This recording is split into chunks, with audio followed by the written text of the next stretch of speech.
নমস্কার, শাশ্বত মাছ সারদা চ্যানেলে আপনাদের স্বাগত জানাই। আজকে আমরা শুনবো যে আমি বলতে কাকে বুঝবো, কে এই আমি। যেমন আমরা গতদিন বলেছিলাম ভগবানই বা আসলে কে, ভগবান কি কালী, কৃষ্ণ, দুর্গা, হনুমানজির, সীতারাম, না অন্য কিছু বা অন্য কেউ।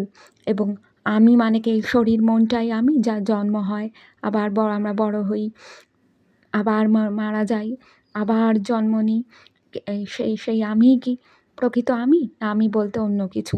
এ প্রসঙ্গে ঠাকুর রামকৃষ্ণ পরমহংসদেব চমৎকার উত্তর দিচ্ছেন যে আমি হলো আসলে সেই ভগবান বা সেই ঈশ্বর বা ব্রহ্ম, সাকার রূপে যাকে ঈশ্বর বলা হয়, সেই চৈতন্য, সেই স্বরূপ, সেই সাকার ভগবান বা ব্রহ্মের সাথে আমার কোনো তফাৎ নেই। আমি শরীরও নই, মনও নই,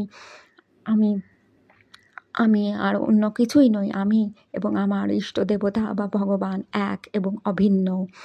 আমরা অজ্ঞানবশত, মায়াবশত এই শরীর মনকে আমি বলে বোধ করি এবং অহংকার দ্বারা সমস্ত কাজ করি বলে, আমি করছি বলে ভাবি বলে আমাদের এই জন্ম মৃত্যুর বন্ধনে বারবার আবদ্ধ হয়ে এই সংসার যাত্রা করতে হয়। এবং আমাদের শরীরে যার মন আছে, শ্রীশ্রী মা বলেছেন, সেই হলো সংসারী।